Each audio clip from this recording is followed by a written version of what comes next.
Hello guys, welcome back sa aking YouTube channel. So, today guys, let's just um, talk about yung Binibining Pilipinas na naging viral yung kanyang sagot, yung number 13 from Kalumpit, Bulacan. So, um, meron lang akong mga point of view na gustong i-share, no? So, eto nga guys, no, kasi putting myself into her shoes, no? So, di ba, parang ang hirap kasi naging viral ka. So, let's talk about this.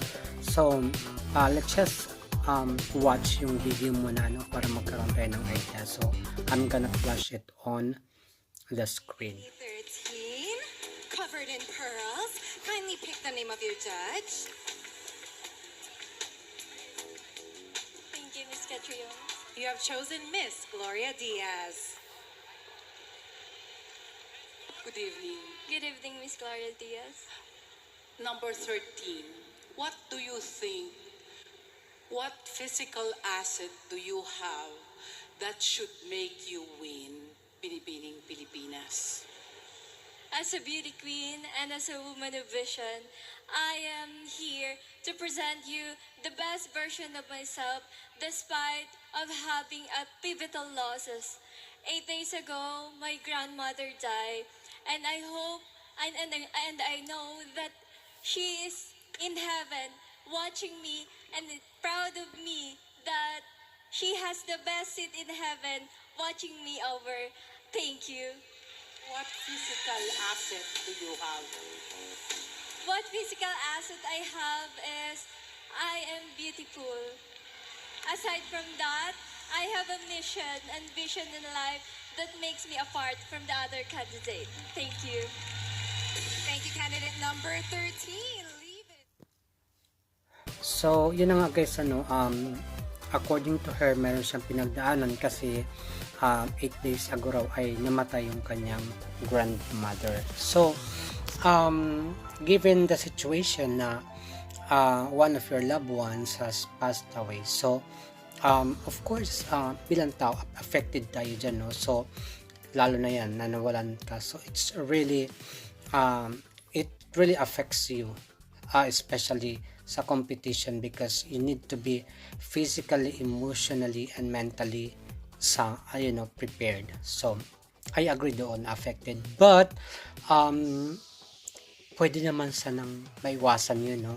Kasi, yun na nga it's a competition, and kahit pag mali yung sinagot mo, syempre talagang it would cause yung pagkatalo. So, may pinagdaanan, or possible din, kinabahan din siya, no?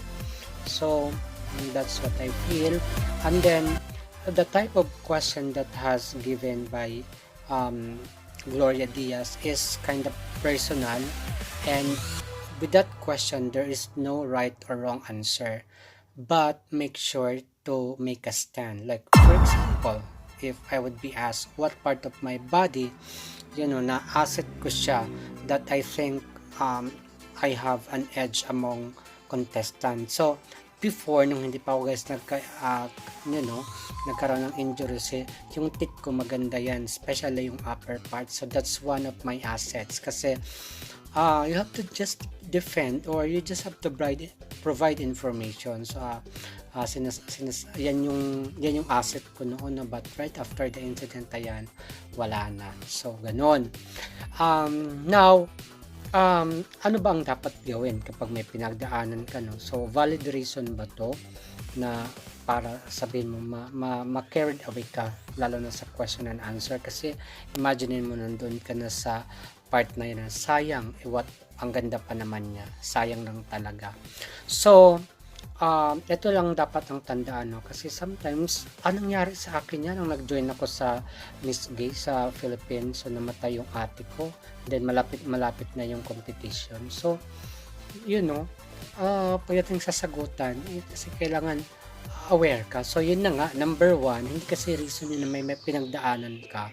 Dapat, unang-una mong tatanda na sa pageant contestant, be alert or confused. So, yung tanong na niya, napakasimple lang, no? Which part of your body you're considering as your asset? So, very, very simple, like your teeth, your face, your nose, your lips, whatever it is, no?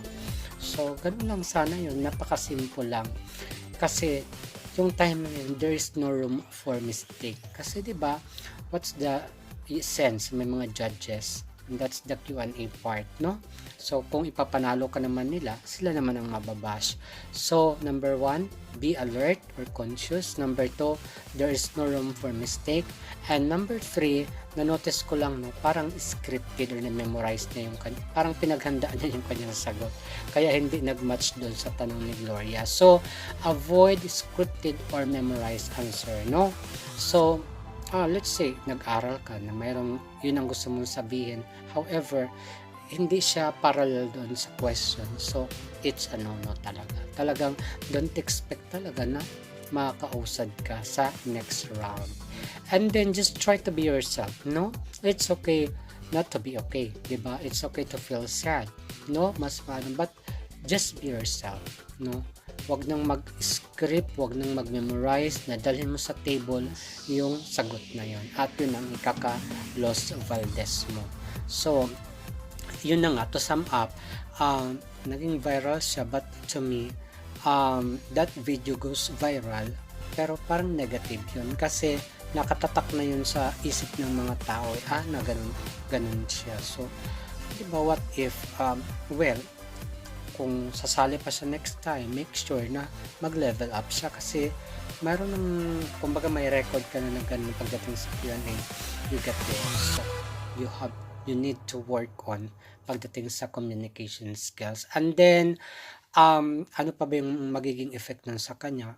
For sure, medyo hahatak yun sa kanyang confidence pababa. Kasi, kahit sino naman, no, kapag negative yung naging outcome or naging finish mo, so lalo na yon, it's a national pageant. So, ang hirap mo i-regain yung sarili. And then, for me naman, bilang tao, we tend to commit mistake, no? So, that is our human nature. Lalo na kung may mabigat tayong pinagdadaanan. But again, it's not an excuse kasi you are on a national competition at diba, napakasimple lang kasi ng tanong. So, yun nga guys, no, talagang be aware, no room for mistake, and do not memorize your answer, diba? Kung ano yung tinanong, di sagutin mo. It comes from your heart and from your mind. So, sayang lang si Kalumpit Bulacan. Nagandahan talaga ako sa kanya, to be honest. So, that's all for now, guys. At please continue supporting my YouTube channel, guys. And I'm really happy to be back here on my channel. Bye and thank you so much. Live here in Thailand.